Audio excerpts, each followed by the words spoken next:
ప్రభు మనకు కల్పించాడు. దాన్ని బట్టి మనమందరం కూడా దేవునికి ఎంతో కృతజ్ఞతమై ఉంటూ ఉన్నాం. బైబిల్ గ్రంథంలో నుండి ఒక వాక్యాన్ని మనం చదువుకుందామండి. పరిశుద్ధ గ్రంథంలో నుండి యోహాను సువార్త 1వ అధ్యాయము 47వ వచనం. యోహాను సువార్త 1వ అధ్యాయము 47వ వచనం.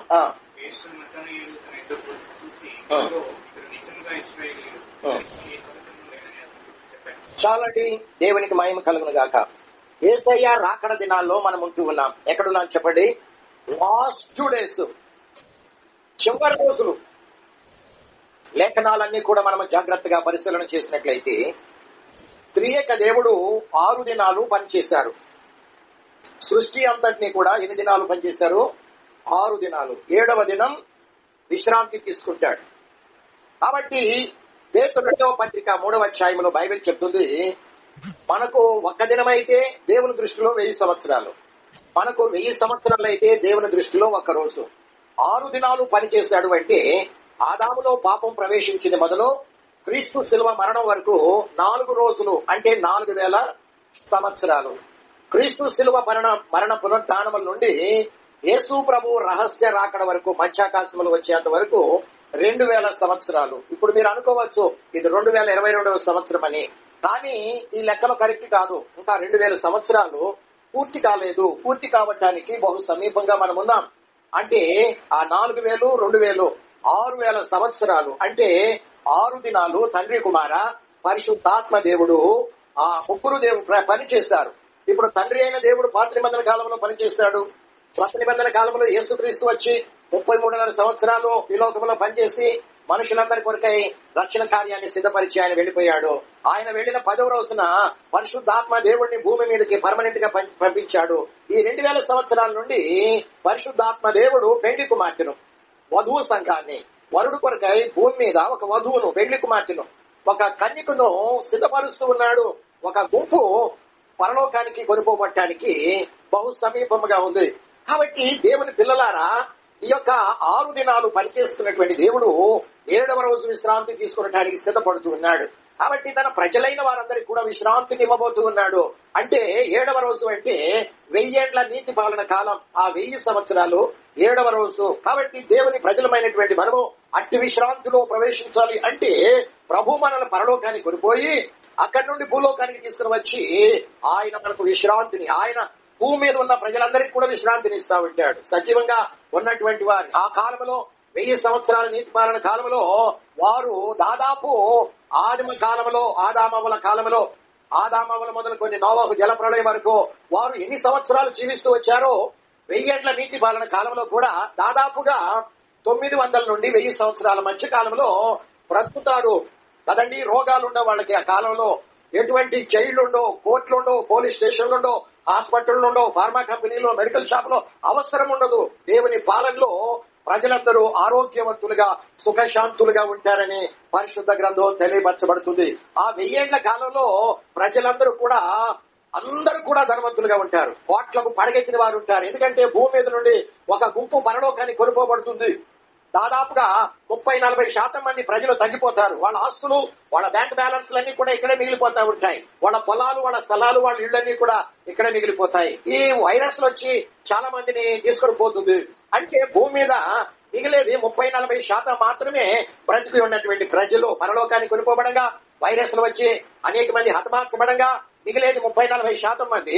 ప్రపంచమంతా కూడా ఈ 60-70% మంది ఉండరు. కాబట్టి ఆస్తులన్నీ వారివి కదండి. ఆ కాలంలో సంతోష సుఖశాంతులతో ప్రజలందరూ కూడా నిండు ఆయురారోగ్యాలతో జీవిస్తూ ఉంటారు. యేసయ్య ఆయన రాజులకు రాజుగా భూమి మీద యెరూషలేము పట్టణంలో దావీదు సింహాసనం మీద ఆయన కూర్చుండి పరిపాలన చేస్తూ ఉంటే ఆ కాలంలో చేయించిన పరిశుద్ధులు పరలోకానికి కొనిపోయి భూలోకానికి వచ్చిన తర్వాత యేసయ్యతో కలిసి 1000 ఏళ్లు నీతి పాలన జరుగుతుంది. ఆ తర్వాత చనిపోయినటువంటి పాపుల్ని కదండి, పాపం చేసి పడిపోయిన దేవదూతల్ని వాడు బంధించబడి భద్రంగా ఉన్నారు కావలిలో తీర్పు కొరకాయి. వాళ్ళందరినీ బయటకు తెచ్చి వాళ్ళకి తీర్పు తీర్చి నిత్యమైన నరకాగ్ని గుండములో వేయబడుతూ ఉంటారు. దేవుని పిల్లలారా, భూమి ఆకాశం కాల్చబడుతుంది, క్రొత్త ఆకాశం క్రొత్త భూమి, అందులో నూతన యెరూషలేము పట్టణంలో బంగారు వీధుల్లో యేసయ్య వెంట ఆయన పరిశుద్ధులు తిరుగుతూ ఉంటారు. ఆ దినం కొరకే మనం సిద్ధపడుతున్నాం. కాబట్టి ప్రభు అయిన యేసు త్వరగా రాబోతున్నాడు. మన అంశం ఏంటి చెప్పండి? మన అంశం ఏంటి? ప్రభు అయిన యేసు త్వరగా రాబోతున్నాడు. ఆయన వచ్చినప్పుడు ఎలాంటి వారిని పరలోకానికి కొనుక్కోవడానికి రాబోతున్నాడు అంటే, ఇప్పుడు మనం చదువుకున్నటువంటి వాక్య భాగంలో 5వ అంశం, 4 అంశాలు మనము చూసాం. నాలుగవదేంటి? దాదాపు నవంబర్ నుండి గత వారం వరకు మనం చెప్పుకున్నాం. పరిశుద్ధాత్ముడు అన్నాడు, ఇక 4వ అంశం చాలే ముగించు అన్నాడు. కాబట్టి ముగించి 5వ అంశంలోనికి మనం వెళుతున్నాం. ప్రభు రాకడ దినాల్లో ఉంటూ ఉన్నాం కాబట్టి 4వ అంశం ఏంటి అంటే, మన అంతరంగ స్వభావమందు దేవునిలో ఉన్న గొప్ప గుణాలు ఎవరిలో ఉంటాయో వాళ్ళను స్కాన్ చేస్తాడు. ఈక్వాలిటీగా ఉంటే మాత్రమే ఆయన కొనుక్కోవటానికి రాబోతూ ఉన్నాడు. 5వదిగా ఆయన త్వరగా వస్తున్నాడు. ఆయన వచ్చినప్పుడు ఎలాంటి వారిని కొనుక్కోబోతున్నాడు ఇప్పుడు మనం చదువుకున్నటువంటి వాక్య భాగంలో అని మనం చూసినట్లయితే, దేవుని దృష్టికి కపటము లేనటువంటి వారిని కొనుక్కోవటానికి రాబోతూ ఉన్నాడు కదండి. ఎలాంటి వారిని కొనుక్కోవటానికి రాబోతున్నాడు? నతనయేలును గురించి చూచి యేసయ్య అంటున్నాడు, ఇతని యందు ఏ కపటమును లేదు అని ఆయన మాట్లాడుతూ ఉన్నాడు. దేవుని బిడ్డ, నిజంగా నువ్వు రక్షణ పొందిన వాడవైతే, నిజంగా నువ్వు రక్షణ పొందిన దానవైతే నీలో కపటం ఉండటానికి వీల్లేదు అని పరిశుద్ధాత్మ దేవుడు. ఎందుకంటే నీవు నేను పరలోకానికి కొనుక్కోబడాలని ఆకాంక్ష మనకు ఉంది. మన అందరి గురేంటి? మన ఫోకస్ ఏంటి? లోకంలో ఎంతో మంది ఎంజాయ్ చేస్తున్నారు ఈ సండేని. ఒక రోజు హాలిడే వచ్చింది కదా, భార్య పిల్లలతో సముద్ర తీరానికి పోయి అక్కడ సెల్ఫీలు దిగి ఒకళ్ళు కొట్టుకుపోయి ఒకళ్ళు మిగిలి ఆ బాధలు అనుభవించాలి కాబట్టి అని వాళ్ళు రకరకాలైనటువంటి ఎంజాయ్. రక్షణ పొందిన వాళ్ళు కూడా ఈనాడు దేవుని సన్నిధిలో గడపకుండా రకరకాలైనటువంటి వారు. కానీ నీవు నేను మనకు ఎన్నో పనులున్నాయి. లోకస్తుల వలె, నమ్మకార్థమైన క్రైస్తవుల వలె మనకు కూడా ఎన్నో పనులున్నాయి. మనకు ఎన్నో ఆశలున్నాయి, మనకెన్నో కోరికలున్నాయి. లేదంటే వ్యాపారాలున్నాయి, లేదంటే ఉద్యోగంలో ఓవర్ టైం చేసినట్లయితే ఇంకా ఎక్స్ట్రా అమౌంట్ వస్తుంది. కాబట్టి మనకు ఎన్నో ఉన్నాయి. అవన్నీ కూడా విడిచిపెట్టి ప్రభు సన్నిధిని విలువగా ఇచ్చి మనం అవన్నీ కూడా మనకు విలువైనవే. కానీ వాటన్నిటికంటే విలువైనది దేవుని సన్నిధి.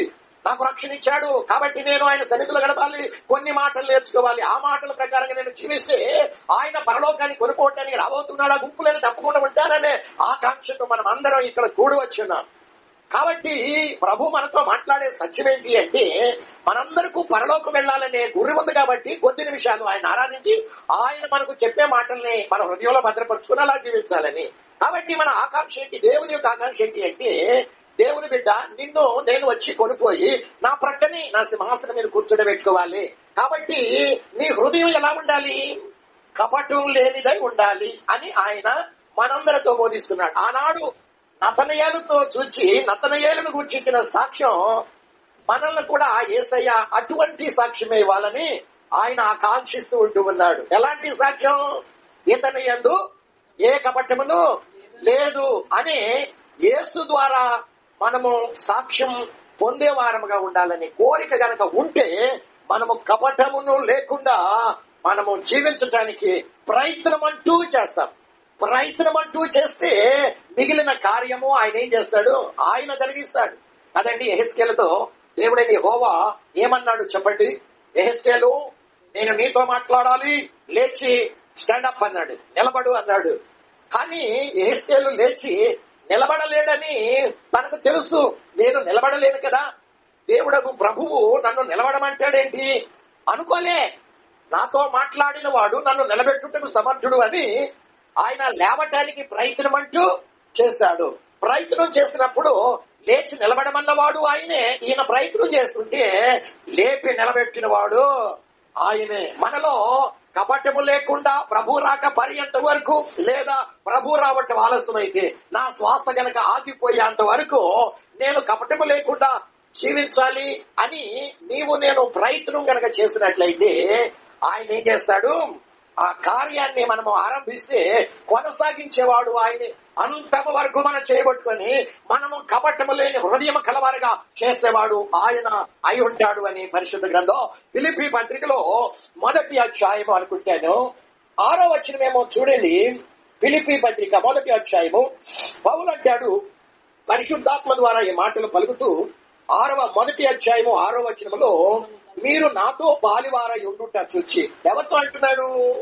ఫిలిపియా క్రైస్తవ సంఘంతో పౌలు గారు మాట్లాడుతూ, ఆనాడు ఫిలిపియా క్రైస్తవులతో మాట్లాడిన దేవుడు పరిశుద్ధాత్మ దేవుడు ఈనాడు నీతోనూ నాతోనూ ఆయన మాట్లాడుతూ ఉన్నాడు. ఏమని? 6వ వచనంలో, మీరు నాతో పాలువారి ఉండుట చూచి మీలో ఈ మంచి కార్యము, ఏ కార్యం అది? కపటము లేని కార్యము. ఏ కార్యం చెప్పండి? హృదయంలో ఇతని యందు ఏ కపటము?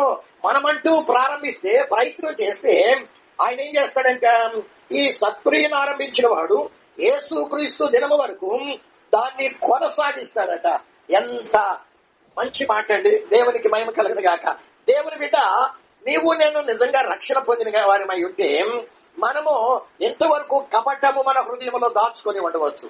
కానీ దాన్ని తొలగించుకుంటానికి ప్రయత్నం చేయాలి. అది నా వల్ల కావటం లేదని నువ్వు తలస్తూ ఉన్నట్లయితే ఉన్న పాటునే మోకాండ్ల మీద ఉండి, దేవా నాలో కపటం ఉందయ్యా, ఇదిగో నాయన ఎంతకాలం నేను గ్రహించలేకపోయాను, దానికి నన్ను నేనే మోసగించుకుంటూ నరకపాత్రుడిగా చేసుకుంటున్నానయ్యా, కాబట్టి దాని నుండి ఇప్పుడు నీవు మాట్లాడిన మాటను బట్టి నేను విడుదల పొందాలని ప్రయత్నం చేస్తున్నాను ప్రభువా, నా వల్ల కావటం లేదు నాయన, దేవా నన్ను విడిపించవా అని గనక ఉన్న పాటునే మోకాండ్ల మీద ఉండి నువ్వు దేవునికి మొర్ర పెట్టినట్లయితే ఆయన ఏం చేస్తాడు? విడిపించుటకు కదండి, నిష్కపట్టుడుగా చేయటానికి ఆయన మన మధ్యలో ఆయన మనకు సహాయం చేయవాడై ఉన్నాడు. దేవునికి మహిమ కలుగును గాక. ఎలాంటి సాక్ష్యం కావాలి మనకు? ఎలాంటి సాక్ష్యం కావాలి? ఇతని యందు ఏ కపటమును లేదు అని నతనీయులను గూర్చి యేసయ్య మాట పలుకుతూ ఉన్నాడు. దేవుని బిడ్డ, నిన్ను గూర్చి నన్ను గూర్చి కూడా దేవుడు ఇలాంటి సాక్ష్యం ఉండాలని కోరుతూ ఉండగా, అలాంటి జీవితం జీవించడానికి మనం ప్రయత్నం చేస్తున్నామా? ఒకసారి మన ఆత్మీయ జీవితాలను పరిశీలన చేసుకుందాం. ప్రభా, నాలో ఏ కపటం లేని హృదయాన్ని, నిష్కపటమైన హృదయాన్ని ప్రభా కలిగి ఉండాలని నువ్వు కోరుతున్నావు. నిష్కపట్టును మాత్రమే నువ్వు కొనిపోవటానికి రాబోతున్నావు అని నీ వాక్యం తెలియజేస్తూ ఉండగా, నీ వచ్చే సమయానికి, నా శ్వాస ఆగిపోయే టయానికి ప్రభువా, ఒకవేళ నాలో కపటం ఉంటే నేను విడవబడి నిత్యమైన అగ్ని గంధకాలతో మండే గుండానికి అరుగుండి అవుతాను ప్రభువా. నేను అలా కాకుండా ఉండాలని మీ పాదాలు పట్టుకుని నేను వేడుకుంటున్నానయ్యా అని ప్రభువుకి ఉదయకాలం మనం మొర్రపెట్టే వారముగా ఉండాలని పరిశుద్ధాత్మ దేవుడు తెలియజేస్తున్నాడు. దేవుని దృష్టిలో మనం ఎలా ఉండాలి? నిష్కపటులుగా ఉండాలి. మనుషుల దృష్టిలో కూడా మనం ఎలా ఉండాలి? నిష్కపటులుగా ఉండాలి. నేను ఒకరిద్దరిని కనుగొన్నాను, ఏ కపటము లేని చిన్న పిల్లల మనస్తత్వం. వాళ్ళు దేవుణ్ణి నమ్ముకొని ఉండకపోవచ్చు కదండి, వాడు నాన్ క్రిస్టియన్స్ అయినా కానీ వాళ్ళల్లో నేను ఒక మంచి హృదయాన్ని చూస్తా వస్తున్నాను. ఎలాంటి హృదయము అంటే చిన్న పిల్లల మనస్తత్వం, ఏ కపటము లేని నిష్కపటమైన హృదయాన్ని ఆమేన్ వాడు కలిగి ఉంటున్నారు. హైందవులే యేసుని ఎరగని వారే అలాగుంటే, క్రైస్తవులు అనబడేవారు క్రీస్తు రక్తములో కడగబడి దేవుని కుటుంబంలో కుమార్తెలు అని పిలవబడే వారిలో ఇంకెంత నిష్కపటమైన హృదయాన్ని కలిగి ఉండాలో చూడండి. నేను ఇప్పుడు పరిశుద్ధాత్ముడు ఇప్పుడు మనకు జ్ఞాపకం చేస్తున్నాడు. మనము ఎవరెవరి ద్వారా సాక్ష్యం పొందాలి? ఇతని యందు ఏ కపటమును లేదని నతనయేలును గూర్చి సాక్ష్యం ఇచ్చింది. ఇదిగా మనము ఎవరెవరి ద్వారా సాక్ష్యం పొందాలి? మనము నిష్కపటులమని. ఒకటి, నంబర్ 1, దేవుని ద్వారా మనము సాక్ష్యము పొందాలి. దేవునికి స్తోత్రం, ప్రైజ్ ది లార్డ్, హల్లెలూయా. కాబట్టి ఎవరి ద్వారా సాక్ష్యం పొందాలి? దేవుని ద్వారా. యేసయ్య ద్వారా నతనయేలు సాక్ష్యం పొందుతున్నాడు. ఏమని చెప్పండి? ఇతని యందు ఏ కపటము లేదు. ఎవరి ద్వారా పొందాలి? ఇదిగో నోవహును గురించి దేవుడైన యెహోవా సాక్ష్యం ఇస్తున్నాడు. ఏమని మాట్లాడుతున్నాడు? చదవండి. ఆదికాండం 7వ అధ్యాయము మొదటి వాక్యం అనుకుంటాను, చదవండి. ఆదికాండము 7వ అధ్యాయము మొదటి వాక్యములు, నోవహు ఈ ధర్మవారిలో నీ ఒక్కడివేనయ్యా నీతిమంతుడిగా ఉండుంట నేను. ఆయన గురించి దేవుడు ఎలాంటి సాక్ష్యం ఇచ్చాడు? ఆయన గురించి నీతిమంతుడని సాక్ష్యం ఇచ్చాడు. ఈ ఉదయకాల సమయంలో నతనయేలును గురించి యేసయ్య ఎలాంటి సాక్ష్యం ఇచ్చాడు అంటే, ఇతని యందు ఏ కపటమును లేదు. కాబట్టి మనము ఎవరి ద్వారా సాక్ష్యం పొందాలి? చెప్పండి. ఎవరి ద్వారా సాక్ష్యం పొందాలి? ఎవరి ద్వారా సాక్ష్యం పొందాలి? దేవుని ద్వారా సాక్ష్యం పొందాలి. ఇతని యందు ఏ కపటమును లేదు. యేసయ్య వచ్చే టయానికి మన ఊపిరి, మన శ్వాస ఆగిపోయే టయానికి మనలో గనక ఏ కపటము లేదు అనే దాన్ని కనుగొనలేకపోయినట్లయితే, కపటముతో మన హృదయం నిండి ఉన్నట్లయితే, దేవుని బిడ్డ, అంతకంటే ఘోరమైన పరిస్థితి మరి ఏది కూడా ఉండదు. ఒకటి, నంబర్ 1, దేవుని ద్వారా యోబుని కూర్చి కూడా ఎలాంటి సాక్ష్యం ఇచ్చాడు? ఎలాంటి సాక్ష్యం ఇచ్చాడు? యోబు గ్రంథం 1వ అధ్యాయం 8వ వచనంలో చదువుకుంటే, యెహోవా యందు భయభక్తులు కలిగిన వాడు, చెడుతనమును విసర్జించిన వాడు, కదండి. యథార్థవంతుడు ఎలాంటి సాక్ష్యం ఇచ్చాడు? భూమి మీద ఇతని వంటి వాడు ఎవడును లేడు. అబ్బా దేవుని బిడ్డ, యేసయ్య ఒక మాట అంటాడు, చదవండి. యోహాను సువార్త 5వ అధ్యాయం 31, 32 వచనాలు అనుకుంటాను. నన్ను గూర్చి సాక్ష్యం ఇచ్చువాడు వేరొకడు కలడు. అంటే ఆ తండ్రి ఇచ్చు సాక్ష్యము సత్యం. మనల గురించి ఎవరు సాక్ష్యం ఇవ్వాలి? మనల గురించి ఎవరు సాక్ష్యం ఇవ్వాలి? మనకు మనమే తప్పటి కొట్టుకోకూడదు. ఈనాడు ఎంతో మంది పాస్టర్లు, ఎంతో మంది విశ్వాసులు వీళ్ళరా తప్పెట్టి కొట్టుకుంటున్నారు. వాళ్ళకు వాళ్ళే డంబంగా పలుకుతున్నారు. కానీ బైబిల్ గ్రంథం తెలియజేస్తుంది, యేసయ్య అంటున్నాడు యోహాను సువార్త 5:31, 32లో, నన్ను గూర్చి నేను సాక్ష్యం చెప్పుకుంటే అది చెల్లదు. అదండి, నన్ను గూర్చి ఎవరు సాక్ష్యం ఇవ్వాలి? తండ్రి ఇవ్వాలి. ఆ తండ్రి ఇచ్చు సాక్ష్యం సత్యం అని ఆయన మాట్లాడుతూ ఉన్నాడు. మనల్ని మనం తప్పెట్టి కొట్టుకోకూడదు. వీళ్ళారా 2వ కొరింథీ పత్రిక అనుకుంటాను, బహుశా 10వ అధ్యాయం 18వ వచనమేమో, చదవండి. 2వ కొరింథీ పత్రిక 10వ అధ్యాయం 18వ వచనం. ప్రభువు మెచ్చుకుని వాడు యోగ్యుడు, కానీ తన్ను తాను మెచ్చుకుని వాడు యోగ్యుడు. ఈనాడు ఎంతమంది క్రైస్తవ ప్రజానీకం రెవరెండ్లు, బిషప్లు, డాక్టరేట్లు అనబడే పాస్టర్లు పేర్లు పెట్టుకుని డంబంగా ప్రవర్తిస్తున్నారండి. చాలా విచారకరం. అట్టి గుంపులో మనం ఉండకూడదని పరిశుద్ధాత్మ దేవుడు యువనే కాల సమయమందు మనల్ని హెచ్చరిస్తూ ఉన్నాడు. దేవునికి మహిమ కలుగునుగాక. హల్లెలూయా. దేవుని బిడ్డ, అటువంటి కనుక స్వభావం మనలో ఉంటే అది వేర్లతో సహా పెళ్లగించబడాలని. ఎందుకంటే అది చేదైన వేరు.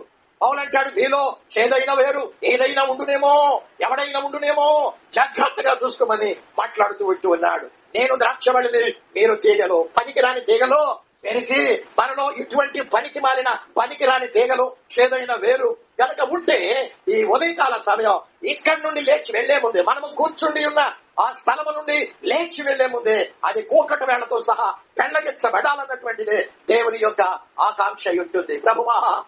ప్రభువా నన్ను గురించి నేను సాక్ష్యం కాదు నాయన, నన్ను గురించి ప్రభువా దేవుని ద్వారా నేను సాక్ష్యం పొందే అట్టి కృప నాకు ఇచ్చే. కపటము లేని హృదయాన్ని నా తనయులను గురించి నీవు ఎలాంటి సాక్ష్యం ఇచ్చావు? ఎందు ఏ కపటమును లేదు అని యేసయ్య నీవిచ్చిన సాక్ష్యము ద్వారా ప్రభువా నేను కూడా అట్టి సాక్ష్యం కలిగి ఉండాలని పరిశుద్ధాత్మ దేవుడిని ఉదయకాల సమయం మనం అడిగి పొందుకొని ప్రియులారా కడమ వట్టుకు కొనసాగించి ప్రభు రాకడలో ఎత్తబడే గుంపులో ఉండాలన్నటువంటిదే పరిశుద్ధాత్మ దేవుని యొక్క ఆకాంక్ష ఉంటుంది. నీకు నీవే కాదో ఎవరు సాక్ష్యం ఇవ్వాలి? ఇతని యందు ఏ కపటము లేదని యేసు సాక్ష్యం ఇవ్వాలి. తండ్రి అయిన దేవుడు సాక్ష్యం ఇవ్వాలి. పరిశుద్ధాత్మ దేవుడు సాక్ష్యం ఇవ్వాలి. ఇదిగో ఈ సహోదరి యందు ఏ కపటం లేదు, ఇదిగో ఈ సహోదరుడు యందు ఏ కపటం లేదు అనే సాక్ష్యము పొందేవారు. ఒకటి చూడండి. రెండవదిగా ఎవరు సాక్ష్యం కలిగి ఉండాలి? మనం ఒకటేమో దేవుని యొద్ద నుండి సాక్ష్యము, ఇతని యందు ఏ కపటం లేదు అని. రెండవదిగా ఎవరి ద్వారా సాక్ష్యం పొందాలి? ఎవరి ద్వారా పొందాలి? సామెతల గ్రంథం 27వ అధ్యాయము 2వ వచనమేమో చూడండి. సాక్ష్యం సామెతల గ్రంథం 27వ అధ్యాయము 2వ వచనములో, నీ నోరు కాదు, నువ్వు డంబంగా పలుకుతున్నావు, నువ్వు కపటం లేనివాడు అని పలుకుతున్నావు, నిన్ను గూర్చి నువ్వు సాక్ష్యం చెప్పుకుంటే అది చెల్లదు. నీ నోరు కాదు, నేను ఎవరు పొగడాలి? నిన్ను గూర్చి ఎవరు సాక్ష్యం ఇవ్వాలి? ఇతని యందు ఏ కపటము లేదని ఎవరు సాక్ష్యం ఇవ్వాలి? నిన్ను గూర్చి చదవండి. నీ నోరు కాదు, అన్యుడు నీ పెదవులు కాదు, పరులు నిన్ను గూర్చి ఎవరు సాక్ష్యం ఇవ్వాలి? నిన్ను గూర్చి ఈ వ్యక్తి ఏ కపటము లేనివాడండి, ఇదిగో ఈ వ్యక్తి ఇదిగో కపటము లేనివాడు అని పరులు, ఇతరులు, అన్యులు నిన్ను గూర్చి. అంటే మనుష్యుల సాక్ష్యం కూడా అవసరమై ఉంటుంది. ఒకటి దేవుని సాక్ష్యము, రెండవదిగా మనుషుల ద్వారా మనము పొందుకునే సాక్ష్యము కలిగి ఉండాలి. కపటము అనేది చాలా భయంకరమైనటువంటి దారికి మనల్ని కొనిపోతుంది. మనము అటువంటి చేదైన వేరు పనికిరాని తీగ మనలో ఉండి ఉదయకాల సమయం ఏం చేయాలండి? ప్రభు పాదాల చెంత పడి కన్నీరు మున్నీరుగా వెలిపించి పశ్చాత్తాపముతో ఒప్పుకొని, ప్రభువా ఇంతకాలం ఇదిగో ఈ చేదైన వేరు, ఈ పనికిరాని తీగ నాలో ఉన్న ఆత్మ బలాన్ని లాక్కొని, నాలో ఉన్న ఆత్మ సారాన్ని లాక్కొని నన్ను బలహీనపరిచి నన్ను నరకాగ్ని గుండానికి ఈడ్చుకుని పోవటానికి ప్రయత్నం చేస్తుందయ్యా.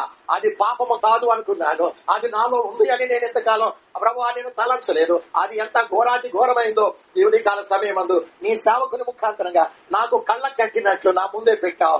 అది తీసివేయబడాలని నేను కోరుకుంటున్నా.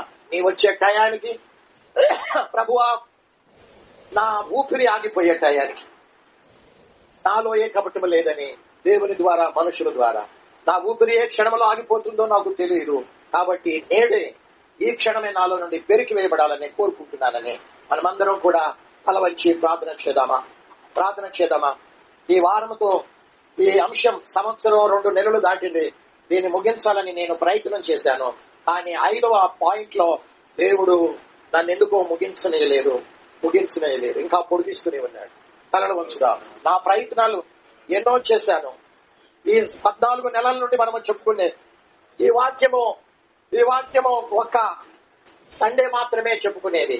ఆ ఒక్క సండే మాత్రమే నేను చెప్పాలని నేను గుజరాత్ లో ఉన్నప్పుడు బరోడాలో ప్రయత్నం చేశాను. కానీ ఎందుకో తెలియదు, పరిశుద్ధాత్మ దేవుడు సంవత్సరం పైన 2 నెలలుగా కొనసాగిస్తూ ఉన్నాడు. నేను ఇప్పుడైనా ఈ వారానికైనా దీన్ని ముగించి నెక్స్ట్ వేరే అంశంలోనికి వెళ్లాలని ప్రయత్నం చేశాను. నా వల్ల కాలేదు. పరిశుద్ధాత్మ దేవుడు కొనసాగిస్తూ మనల్ని ప్రభు తన స్వాధీనంలో తీసుకున్నాడు. నడిపించువాడు ఆయనే. ఆయన ద్వారా మనము నడిపించబడుతున్నాం. మనము పరిశీలన చేసుకుందామా? మనము షోలమితిని గురించి ఆయన అంటున్నాడు. పరమగీతాలు 2వ అధ్యాయం 1-2 వచనాలు. ఆమె తన్ను గురించి సాక్ష్యం చెప్పుకుంటుంది. నేను షారోను పొలములో పూసిన పువ్వు వంటి దానను. కానీ ఆమె సాక్ష్యం చెప్పుకుంటే కాదు, సంఘము సాక్ష్యము చెప్పుకుంటే చాలదు. దేవుడు ప్రియుడు మనల గురించి సాక్ష్యం ఇవ్వాలి. ఆమేన్, హల్లెలూయా. ప్రియుడు అంటున్నాడు, నీవు బలు రక్కసి చెట్ల మధ్యలో వల్లి పద్మం ఉన్నట్లు నీవు నాకు కనబడుతున్నావు. చుట్టూ బలు రక్కసి చెట్లు, మధ్యలో వల్లి పద్మము. హల్లెలూయా, హల్లెలూయా. అది తెల్లగా ఉన్నది, అది సువాసననిచ్చేది. షారోను పొలములో పూసిన పుష్పానికి 2 గుణాలున్నాయి. అది తెల్లనిది, అది సువాసననిచ్చేది. ఆమె అంటుంది, నేను మడతా మచ్చ డాగు కళంకం లేని స్వచ్ఛమైన పవిత్రురాలైన కన్యకను. తెల్లగా ఉన్నాను. అంతేకాదు, ఇదిగో నేను క్రీస్తుని గూర్చిన సువాసన వెదజల్లుతున్నాను. దుర్గంధముతో కూడిన దుర్వాసన నాలో నుండి రావటం లేదని ఆమె తాను చెప్పగలుగుతుంది. ఆమె చెప్పినంత మాత్రాన చల్లదు. కానీ ప్రియుడు ఆమె చెప్పిన మాటల్ని బలపరుస్తూ ఈయన కూడా సాక్ష్యమిస్తూ పలు రక్కసి చెట్ల మధ్యలో ఇదిగో వల్లి పద్మము ఎలా ఉన్నదో, ప్రియురాలా నీవు నా దృష్టికి ఎలా ఉన్నావు? చుట్టూ బలు రక్కసి చెట్లు. ఆ బలు రక్కసి చెట్లను, యెరూషలేము కుమార్తెలను బలు రక్కసి చెట్లకు పోల్చి మాట్లాడుతున్నాడు. యెరూషలేము కుమార్తెలారా, ఇదిగో మీరు నా ప్రియురాలు చుట్టూ ఉన్నారు, మీ మధ్యలో నా ప్రియురాలు ఉంది. కానీ ఆమె పవిత్రురాలైన కన్యక. యెరూషలేము కుమార్తెలు కన్యకలు అయితే అయ్యుండొచ్చేమో, కానీ వాడు పవిత్రురాలైన కన్యకలుగా లేరు, అపవిత్రమైపోయారు. నా ప్రియురాలు పవిత్రమైనది. ఆమె ఇటువంటి సాక్ష్యము దేవుని ద్వారాను మనుషుల ద్వారాను, నీ పెదవులు కాదు, నీ నోరు కాదు, పరులే నిన్ను పొగడాలి, ఇతరులు నిన్ను పొగడాలి. నన్ను గూర్చి నేను సాక్ష్యం చెప్పుకుంటే చల్లదు. నన్ను గూర్చి సాక్ష్యం ఇచ్చువాడు వేరొకడు కలడు. ఆ తండ్రి ఇచ్చు సాక్ష్యం సత్యం. ప్రభువు మెచ్చుకున్నవాడే యోగ్యుడు కాదు, తన్ను తాను మెచ్చుకున్నవాడు యోగ్యుడు కాడు. ఈ తరం వారిలో నవహు నీ ఒక్కడివేనయ్యా నీతి భక్తుడుగా యోగుని గురించి సాక్ష్యం ఇస్తూ అంటున్నాడు. భూమి మీద అతని వంటి వాడు ఎవడు లేడు. దేవుని మీద నీకు ఎలాంటి సాక్ష్యం ఉంది? మనకు ఎలాంటి సాక్ష్యం ఉంది? మనం పరిశీలన చేసుకుందామా? సాక్ష్యాలు అనేవి రకరకాలుగా ఉంటాయి. కానీ మొదటి తిమోతి పత్రిక 3వ అధ్యాయం 7వ వచనం 3వ లైన్లో మంచి సాక్ష్యము అని ఉంది. అక్కడ మంచి సాక్ష్యము కలిగి ఉండాలి. నీ భర్తను గూర్చి, నీ భార్యను గూర్చి నువ్వేమనుకుంటున్నావు? వాళ్ళ దగ్గర నుండి నీకు ఎలాంటి సాక్ష్యం ఉంది? నీ తల్లిదండ్రులను దగ్గర నుండి సాక్ష్యం ఉందా? నీ పిల్లల దగ్గర నుండి సాక్ష్యం ఉందా? నీ సంఘ విశ్వాసుల దగ్గర నుండి సాక్ష్యం ఉందా? మీ భాష గారి దగ్గర నుండి నీకు సాక్ష్యం ఉందా? మంచి సాక్ష్యం, మంచి సాక్ష్యం, మంచి సాక్ష్యం. ఇతని ఏందో ఏ కపటమునో లేదు. యేసయ్య అతని ఏలను గురించి ఎంత సాక్ష్యం ఇస్తున్నాడు. యేసు ప్రభు వస్తున్నాడు. ఎలాంటి వారిని కొనిపోయి తనతో కూడా ఉంచుకుంటానికి ఆయన రాబోతున్నాడంటే ఏ కపటమునో లేని హృదయము కలిగి ఉన్నటువంటి వారిని. ప్రార్థన చేద్దామా? పరిశుద్ధుడా, ప్రేమ కలిగిన తండ్రి, కృప కలిగిన రక్షక, శివాధిపతి, గొప్ప దేవా, నీ మాటలతో స్వచ్ఛమైనవి, ఈ మాటలు ఎంత నాయన బలమైనటువంటి, ఈ మాటలు మమ్మల్ని నిలబెట్టేవయ్యా, మీ మాటలు మమ్మల్ని చేయబట్టు నడిపించేవి ప్రభు, మీ మాటలు లోకంలో మాలన్య పట్టకుండా పవిత్రంగా కాపాడేవి, మీ మాటలు నరకానికి పోకుండా మమ్మల్ని కాపాడుతూ ఉండేది, పరలోకానికి నడిపించే నీ మాటలు వెండి బంగారముల కంటే విలువగా ఎంచి మా హృదయాల్లో భద్రపరుచుకోలేదు. మేము కూడా ప్రభువా పరిశుద్ధుడైనటువంటి దేవుని ద్వారాను మనుషుల ద్వారాను ఏ కపటము లేని వారమని సాక్ష్యం పొందే కృప మాకందరికీ దాయిచ్చారు. భూమి మీద నుండి మా నివాసాలు ఎప్పుడు కొట్టివేయబడతాయో మాకెవరికి తెలియదయ్యా. 90వ కీర్తనలో దైవజనుడైన మోషే పలికిన రీతిగా నరులారా తిరిగి రండి అని మంటిని మంటికి మార్చడానికి మీరు పిలుస్తున్నారు ప్రభా. మీ పిలుపు ఏ క్షణంలో వస్తుందో ఎవరికి తెలియదు, మా శ్వాస ఎప్పుడు ఆగిపోతుందో మాకు తెలియదు, మా ఆత్మ మా శరీరాన్ని విడిచి ఎప్పుడు బయటకు వస్తుందో మాకు తెలియదు. మేము కన్ను మూస్తే తెరిచేది పరలోకమై ఉండాలి ప్రభువా. కూడి వచ్చిన ప్రతి ఒక్కరికి అట్టి కృపదాయించి బలపరచండి, సహాయం చేయండి దేవా. ప్రతి ఒక్కరిని బ్లెస్ చేయండి, నీ కుడి హస్తం చాపండి, వారిలో ఉన్నటువంటి దోషపూరితమైన కార్యాలన్నీ కూడా లాయపరచండి. పరిశుద్ధాత్మ అగ్ని చేత సమస్తమును దహించి వేయండి. పరిశుద్ధత, నీతి, యథార్థత, సత్యం ప్రతి ఒక్కరికి ధరింపచేయండి.